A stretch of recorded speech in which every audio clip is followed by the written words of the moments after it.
Hello, all you freedom-loving people. After meeting for hours, the Israeli cabinet voted in favor of President Trump's hostage ceasefire deal. President Trump is expected to receive the Nobel Peace Prize. UK citizens are rejecting the digital ID, and Monday is Columbus Day. Okay, let's get into it. President Trump held a meeting with Finnish President Alexander Stubb at the White House. During the meeting, the two reached an agreement for the U.S. Coast Guard to acquire up to 11 icebreaker ships to bolster national security in the Arctic. Under the agreement, Finland will build 4 Arctic security cutters in shipyards in Finland. Then, the U.S. will use Finnish expertise to construct up to 7 new Arctic security cutters in shipyards located in the United States. The aim is for the first icebreakers to be delivered by 2028. Finland builds the world's toughest ships. About 80% of icebreakers are designed by its companies, and 60% are made at its shipyards, cementing its dominance in Arctic engineering. I was with you, and I ended up meeting you and knowing you, and I heard about Finland and their icebreakers, and I said, do me a favor, would you have your people take a look at what these people are doing? And it came out that, just as I thought, they had no idea what they were doing. And we got involved, and we ended up, we need these ships very badly, because we have a lot of territory, more than anybody. And so I'm very honored to have this deal, and thank you very much. It's going to be great. It's going to be a great partnership. Stubb called it a huge strategic decision by President Trump because we all know that the Arctic is important strategically. Stubb also congratulated President Trump on brokering the peace deal between Israel and Hamas. I want to congratulate you for what we have seen in the past 24 hours in Gaza. Thank you. I think it's a historic deal. I went through the 20 points. It's almost like the best of record. You really see all the key elements. And if someone would have said a few weeks back that you and your team are able to push us to a position where there will be a ceasefire, an exchange of prisoners, hostages, and then a pullback, I would not have believed it, but this is what diplomacy is at its best, and I think it's a potentially huge deal. So congratulations to you and your team. Peace in the Middle East. Peace in the Middle East, yeah. And every country came together. Every single country came together, and people are shocked by it. But it's an amazing situation. Nobody thought it was going to happen. Thank you very much, and you've been of help too. You help. Always. The move today came as President Trump has repeatedly pushed for the acquisition of up to 40 new icebreakers to counter China and Russia's presence in the region. Taking questions, a reporter asked if the United States would defend Finland if Russia attacked Finland. But what if Russia and Vladimir Putin attacks Finland? Would you defend Finland? I would, yes, I would. They're a member of NATO. I would. They're great people, but I don't think that's going to happen. I don't think he's going to do that. Yeah. I think the chances of that are very, very small. But it's very interesting because you have a very big military relative to your size. You have a very powerful military, one of the best.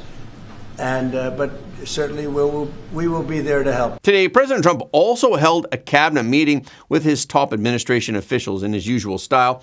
President Trump opened the meeting with officially claiming October 13th as Columbus Day. President Trump signed a proclamation honoring the Italian explorer Christopher Columbus and to continue calling the federal holiday Columbus Day. In 2021, President Biden signed a proclamation celebrating Indigenous Day on the same day as Columbus Day. Columbus obviously discovered the New World in 1492. He was a great Italian explorer.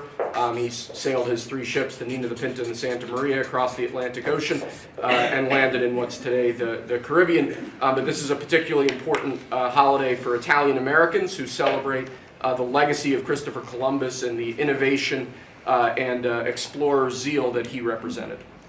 In other words, we're calling it Columbus Day. Yes.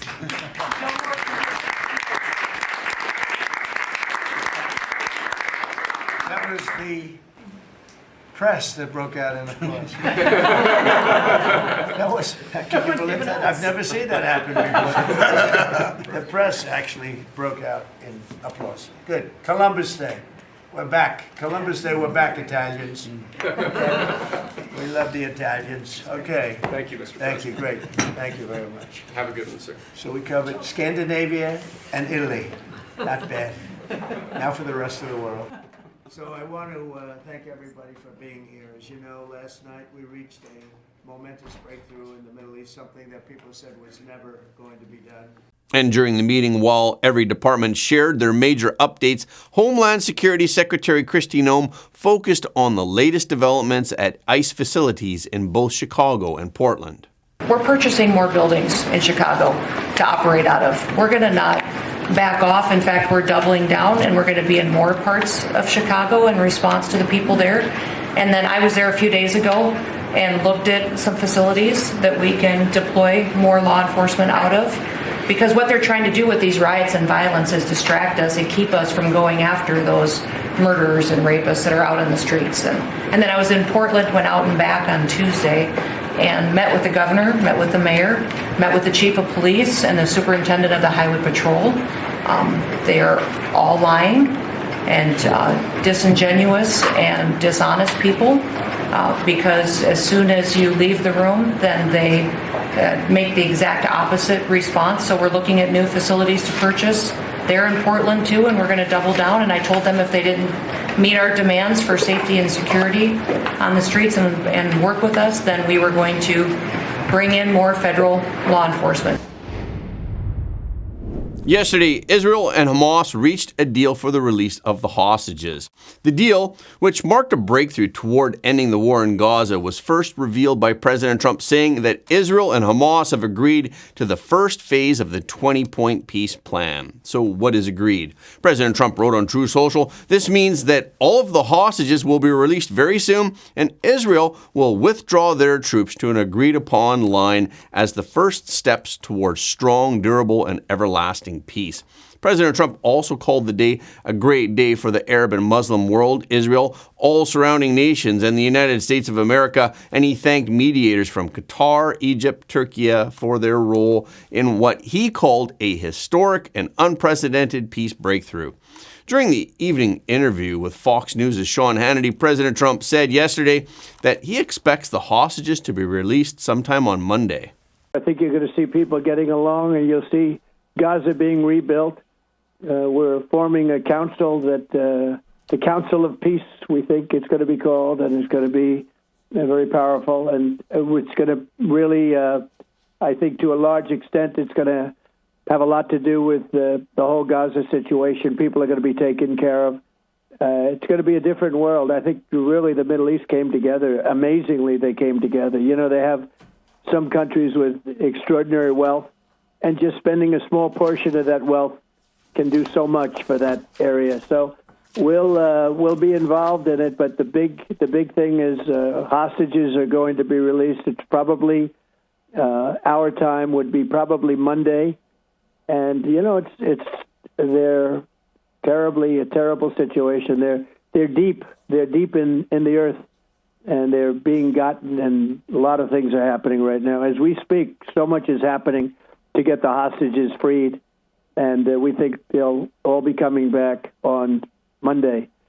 In response to the deal, Israeli Prime Minister Benjamin Netanyahu described the development as a diplomatic success and a great day for Israel. Netanyahu also said that he spoke with President Trump and thanked him for all his efforts and for his global leadership. And he invited President Trump to address Israel's parliament, which is called the Knesset. So what comes next? Israeli Prime Minister Netanyahu has to have a meeting with his cabinet to approve the agreement. This is because Netanyahu's office said that a ceasefire would not come into effect until the deal is ratified by Israeli lawmakers. An Israeli government spokesperson also said that within 24 hours of the cabinet meeting, there will be a ceasefire in Gaza. According to the deal, if both sides agree to this proposal, Israeli forces will withdraw to the agreed-upon line to prepare for a hostage release. And for those bodies of deceased hostages in Gaza, whose locations are unknown, Turkey also will take part in a joint task force alongside Israel, the United States, Qatar, and Egypt to locate them. During this time, all military operations, including aerial and artillery bombardment, will be suspended, and battle lines will remain frozen until conditions are met for the complete staged withdrawal. Based on the 20-point plan, once the agreement is accepted, aid would enter Gaza immediately at levels that were set in the January 19, 2025 deal. This will include infrastructure and hospital repairs and rubble clearance. Distribution would be overseen by the UN, Red Cross, and other bodies, with the Rafah crossing operating under the same earlier mechanism. But the key details of how Hamas's disarmament will be carried out remain unclear. And today, Khalil al-Hayya, the exiled Hamas chief, declared an end to the war between Israel and Hamas. He said, "We declare an end to the war today and the start of a permanent ceasefire." And in Israel, after meeting for hours, the government voted in favor of President Trump's hostage ceasefire deal. Both Jared Kushner and Steve Witkoff met with Netanyahu beforehand and then attended the cabinet meeting. But regarding Gaza's administration, senior Hamas official Osama Hamdan said today that it must be composed of Palestinian national figures without Israeli interference. Hamdan added that Palestinian factions have submitted a proposal of 40 names to assume responsibility for administering the Gaza Strip. Meanwhile, speculation is mounting that President Trump has just secured the Nobel Peace Prize after he brokered the peace agreement yesterday. Today, the office of Netanyahu posted on X and once again called for the Nobel Prize for President Trump, saying that he deserves it. Netanyahu actually already nominated President Trump for the Nobel Prize back in July. And while meeting with Finnish President Alexander Stubb today, President Trump was asked about receiving the Nobel Peace Prize. I know this, that nobody in history has solved 8 wars in a period of 9 months. And I've stopped 8 wars, so that's never happened before. But they'll have to do what they do. Whatever they do is fine. I know this. I didn't do it for that. I did it because I saved a lot of lives. And that's the thing that bothers me so much about the Russia-Ukraine. 7,000 people are dying a week. Young soldiers. They're almost all soldiers of Ukraine and Russia. So in theory, it doesn't affect us, no, but it's a terrible thing. And we'll get that solved too. But nobody has ever done 8 wars. Nobody's done 8 wars in 30 years, let alone 9 months. But Erik Ashim, the spokesperson for the Norwegian Nobel Institute, said that the last meeting of the Nobel Committee took place on Monday. Yesterday, we mentioned that President Trump might travel to the Middle East this weekend. He may travel there following his routine yearly checkup. The White House announced yesterday that President Trump was considering the trip after he will undergo a routine medical examination during a visit to Maryland. White House Press Secretary Caroline Leavitt said that President Trump would visit Walter Reed Medical Center on Friday morning for a planned meeting and remarks with the troops. Leavitt also said that while there, President Trump will stop by for his routine yearly checkup before returning to the White House. This will be the second examination for President Trump since taking office.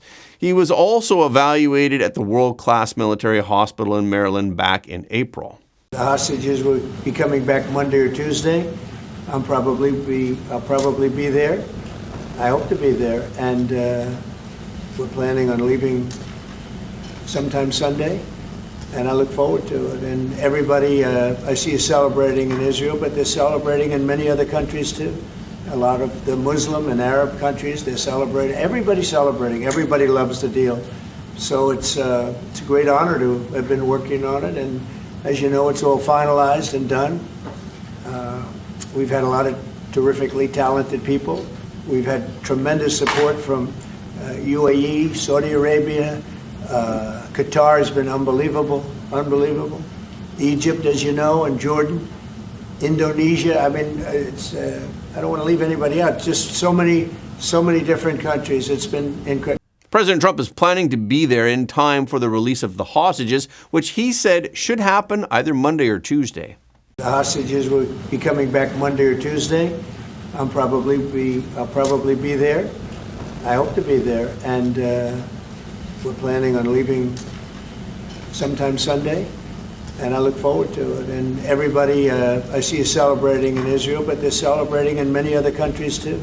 A lot of the Muslim and Arab countries, they're celebrating. Everybody's celebrating. Everybody loves the deal. So it's a great honor to have been working on it. And as you know, it's all finalized and done. We've had a lot of terrifically talented people. We've had tremendous support from UAE, Saudi Arabia, Qatar has been unbelievable. Egypt, as you know, and Jordan, Indonesia. I mean, it's I don't want to leave anybody out. Just so many different countries. It's been incredible. Nobody's seen anything like it. So I think in a year from now, it's going to be great. And surprisingly, President Trump said that even Iran is in favor of the peace deal. But it was just everything came together. I think the attack was very important on Iran, because let's say that didn't happen, they'd probably by now have a nuclear weapon, numerous nuclear weapons, and therefore, even if we signed a deal, there'd be a big dark cloud over it, and it wouldn't be the same thing. So Iran's different, but Iran wants to work on peace now. They've informed us, and they've acknowledged that they are totally in favor of this deal. They think it's a great thing. So we appreciate that, and we'll work with Iran. As you know, we have major sanctions on Iran and lots of other things. We would like to see them be able to rebuild their country too, but they can't have a nuclear weapon. Yesterday, a petition urging the UK government to reverse its mandatory digital ID system had reached more than 2.8 million signatures by British citizens over concerns that it will lead to mass surveillance and digital control. The UK's new BritCard ID program, which was announced last week by British Prime Minister Keir Starmer, is set to launch by August 2029. This digital ID system is part of an effort to curb illegal immigration, barring anyone without a valid ID from working in the country. But critics of the plan argue that its impact on illegal immigration will not be significant enough to outweigh the privacy concerns it raises. They argue that passports, licenses, bank accounts, and digital logins already dominate daily life, and none of these ID systems actually talk to each other. That's why they argue that even with all the checks, illegal immigrants still manage to open bank accounts. But at the same time, British advocates argue that one digital ID could fix the chaos. And if the ID is on a decentralized blockchain like Stellar, then the ID cannot be stolen or controlled by a central authority. The advocates also say in order to avoid more endless forms of ID, just one system for everything would solve the problem. But critics still question whether people really want the government to see it all and track everything they do. Eric Starr, the founder and CEO of UltraPass Identity Corp, which develops decentralized digital ID systems for governments worldwide, said that the controversy over digital IDs stems from poor planning and limited transparency.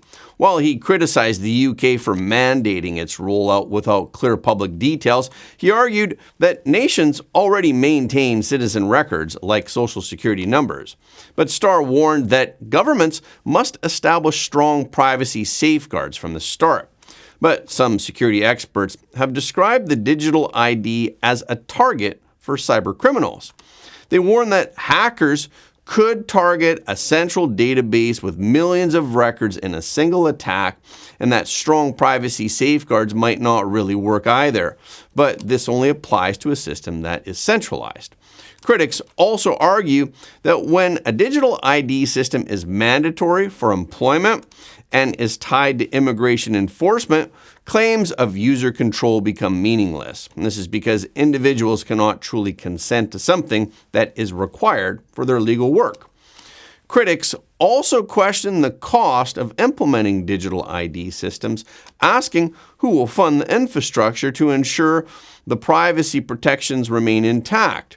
They argue that sustainable funding models, whether through citizen payments, service provider fees, government funding, or hybrids, each opens up potential channels for financial tracking and surveillance, again, if the system is centralized, not decentralized.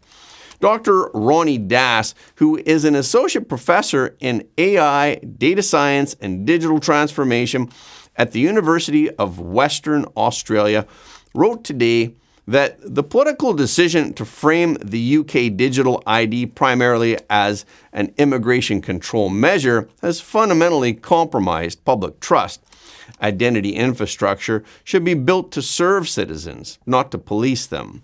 So, could the US be next? The White House confirmed to Fox News today that even though President Trump is committed to curbing illegal immigration, he is not planning a digital ID to fight illegal immigration.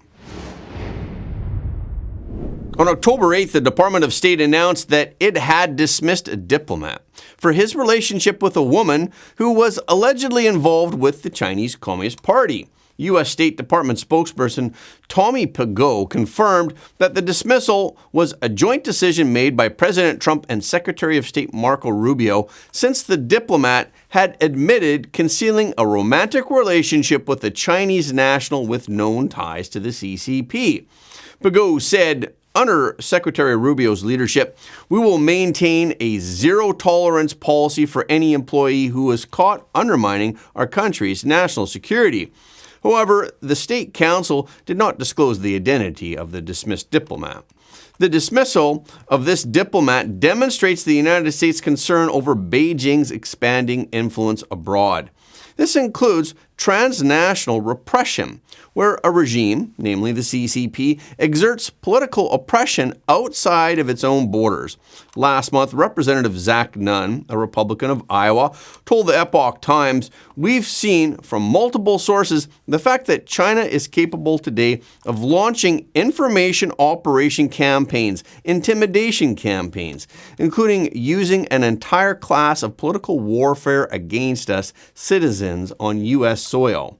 Nunn added, "This is a direct threat. This is not theoretical. This is something that the U.S. government has to not only call out clearly, but also hold Beijing accountable for personally, under the CCP's decision to make these cross-border incursions that are doing harm on U.S. soil." The latest example of the Chinese Communist Party's transnational suppression is its targeting of the Shenyang Performing Arts Troupe. A series of incidents have recently occurred in the United States, including bomb threats, distorted media coverage of Shenyang, a defamation campaign initiated by Chinese netizens, and malicious lawsuits against Falun Gong practitioners and organizations. Now, let's return to our story about Sanai Takaichi, who is poised to become Japan's first female prime minister. The vote that is expected to confirm her as prime minister is scheduled for October 15th. Sanai Takaichi is indeed highly capable, and she possesses a strong personality. However, within Japan's political circles, her disadvantages are also evident. She does not come from a political family. To advance further, she needed the backing of political forces. Takaichi has challenged for the LPD presidency 3 times. Though she had yet to win, her solid conservative support base has established her as a pivotal political figure within the party. Her slogan, "Make the Japanese archipelago stronger and more prosperous," has resonated deeply with the public. Her success this time was not only the result of years of hard work, but it also owed much to the crucial backing of 85-year-old Liberal Democratic Party Supreme Advisor Taro Aso. 5 candidates ran in this presidential election, with Sanai Takaichi and Shinjiro Koizumi, a scion of a political dynasty, finishing first and second. Prior to the election, investors widely predicted Koizumi would be the winner. The Liberal Democratic Party has a total of 295 legislators. Takaichi has roughly 50 supporters, while Koizumi has 80. After the first round of voting concluded, with no candidate securing a majority, Takaichi and Koizumi, the top 2 vote-getters, advanced to the second round of elections. Until this point, Taro Aso had not made his position clear. In last year's presidential election, he supported Takaichi. However, Takaichi lost to Shigeru Ishiba, who had secured the backing of former Prime Ministers Kishida and Suga. In this primary election, although Koizumi's parliamentary vote count fell far short of expectation, it still slightly exceeded that of Takaichi. Following the primary, Koizumi's camp has been coordinating behind the scenes with the third-place candidate's camp to jointly support Koizumi. At this juncture, Taro also chose Takaichi.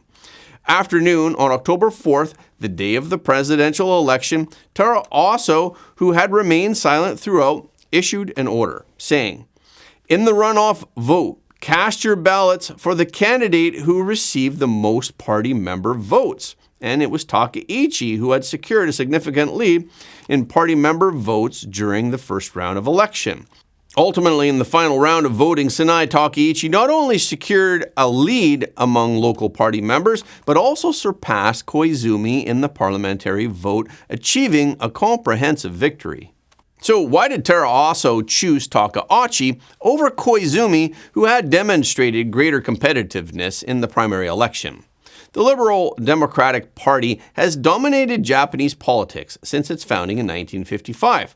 However, in recent years, it has gradually lost ground amid a weak economy, declining population, and rising social discontent. Following Shinzo Abe's assassination, the Liberal Democratic Party passed the LGBT bill and accepted large numbers of immigrants. Coupled with years of economic stagnation, public dissatisfaction with the party's shift to the left has grown. Steadfast conservative supporters have increasingly turned to emerging right-wing parties. In recent elections for the House of Representatives, for the Senate, and for the Tokyo Metropolitan Assembly, the LDP suffered consecutive crushing defeats, losing control of both the House of Representatives and the Senate. Among the 5 candidates, Koizumi is the second most left-leaning, but Takaichi is the most conservative. Despite Takaichi's substantial lead in the first round of votes among party members, she could only secure around 60 votes from lawmakers. By contrast, although Koizumi's tally of 80 votes from lawmakers fell far short of expectations, it still slightly exceeded Takaichi's. Although the Aso faction has 43 members, since these members are scattered across various camps, only about half of the votes, roughly 20, can be freely allocated. But these 20 votes are far from sufficient to reverse the outcome in the runoff election. In such circumstances, Aso's foresight and skill as a seasoned politician became evident. In Japan's presidential elections, the runoff vote traditionally sees the second and third place candidates join forces to overturn the frontrunner. Aso clearly foresaw this scenario with precision. During the previous primary, rather than concentrating all of his 20-odd votes that he could mobilize for Takaichi, he distributed them among the 4th and 5th place candidates. He did this in order to secure their favors. So he then struck a deal with the 4th and 5th place candidates, ensuring their support for Takaichi in the runoff election. This strategy proved highly successful. The candidates in 4th and 5th place publicly acknowledged that they had cast their final votes for Takaichi. Even within the camp of the 3rd place candidate, some lawmakers defected and they supported Takaichi instead. Some of these lawmakers stated that Takaichi had secured strong backing from party members and local constituents, adding that lawmakers should defer to the will of the people. Following the presidential election, a video clip of an interview with Tara Aso when he was 38 years old began circulating online. At the time, Aso stated, "I aspire to be a politician who prevents Japan from straying off course."